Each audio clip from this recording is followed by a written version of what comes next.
ఎట్లుంది సార్ ఏర్పాట్లు ఎట్లా అనిపించినాయి? చాలా ఘనంగా ఉన్నాయమ్మా, చాలా రంగరంగ వైభవంగా అవుతున్నాయమ్మా. అంటే మీరు ఎప్పటి నుంచి పోతరాజు వేషం వేస్తున్నారు? నేను 30 సంవత్సరాలు అవుతుందమ్మా. ఈ గుడికి వేయబట్టి 15 సంవత్సరాలు అవుతుంది.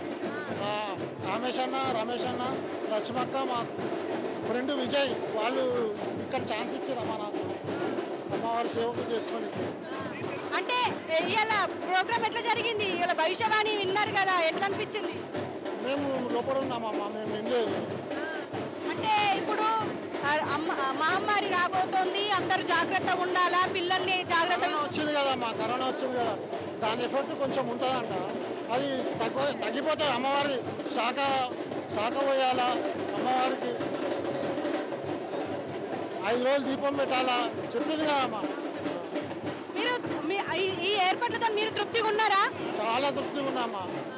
అమ్మవారి వేషం అంటే నాకు చాలా ఇష్టం అమ్మా. Thank you. సో చూసారు కదా పోతరాజు చెప్తున్న మాటలు. అంటే మేము చాలా హ్యాపీగా ఉన్నాం, ఏర్పాట్లు కూడా చాలా ఘనంగా జరిగాయి, ప్రభుత్వం కూడా చాలా సహకరించింది.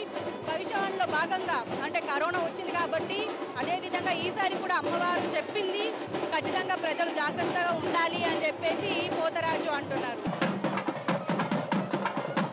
పోతరాజు దేవరాజు ఉన్నారు, ఆయనతో మాట్లాడదాం. అన్న ఎట్లా ఉండబోతుంది అన్నారు, భవిష్యవాణి విన్నారు కదా, ఎట్లా అనిపించింది? అమ్మవారు ఉజ్జయిని మహాకాళమ్మ ఏం చెప్పినా కూడా నిజంగానే అవుతున్నాయి. నిజంగానే ముందర జరగదు. ఆమె చెప్పినవి అన్నీ అయినాయి అమ్మ ఇప్పటి వరకు. ఎందుకంటే ప్రజలు సంతోషంగా ఉండాలని అమ్మవారి ఆశీర్వాదాలు ప్రజలపైన అందరిపైన ఉంటాయి. మీరేం చెప్తారు, ఈసారి సంవత్సరం ఎట్లుండబోతుంది అంటారు? చాలా బాగుంటుంది అమ్మ. ఇంకోటి ఈ ప్రభుత్వం, కాంగ్రెస్ ప్రభుత్వం కూడా చాలా బాగా అరేంజ్మెంట్ చేసినాయి. గత ప్రభుత్వం కంటే మంచిగా ప్రభుత్వం అరేంజ్మెంట్ బాగున్నాయి. పోలీస్ వాళ్ళ కోఆపరేషన్, మా టెంపుల్ వాళ్ళది అంతా కూడా చాలా ఏం కొట్లాట పంచాయతీలు కాకుండా హ్యాపీగా కొనసాగుతున్నది. అన్న మరి మీరు ఎంతో ఇప్పుడు గావు ఎప్పుడు కార్యక్రమం ఎట్లా జరిగింది? చాలా బ్రహ్మాండంగా జరిగిందమ్మా. అమ్మవారు భవిష్యవాణి అయిన తర్వాత ఇప్పుడు మా గావు కార్యక్రమం అయింది. అప్పుడు దున్నపోతులు యాటలు కొరుకుతుండే, ఇప్పుడు ఏంటంటే ఆనంకాయ గుమ్మడికాయతో గావు చేస్తాం మేము. ఇప్పుడే గావు కార్యక్రమం అయింది. కళ్ళుకుండ కూడా ఉంటుంది. అమ్మవారికి పెట్టిన కళ్ళుకుండ తీసి మా తల మీద పోసి ఆశీర్వదిస్తారన్నమాట. మీరు సంతోషంగా ఉన్నారా ఈసారి? చాలా చాలా సంతోషంగా ఉన్నామ్మా. మళ్ళా జన్మ అంటుంటే మళ్ళా జన్మలు పోతరాజు ఉండాలని ఉన్నది. 30 సంవత్సరాల నుంచి పోతరాజు చదువుతుంది, 35 సంవత్సరాల నుంచి. సరే అన్న, థ్యాంక్ యూ వెరీ మచ్ అన్న. మీ ఆశీస్సులు కూడా మాకు ఉండాలి.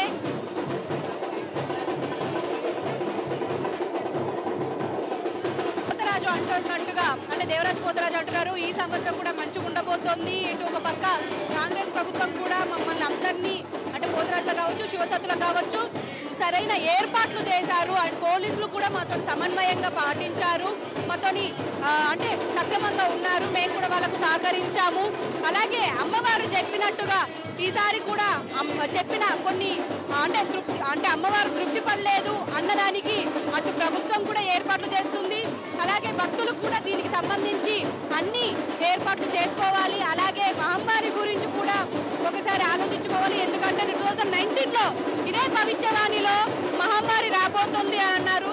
అయితే అదే విధంగా వచ్చింది.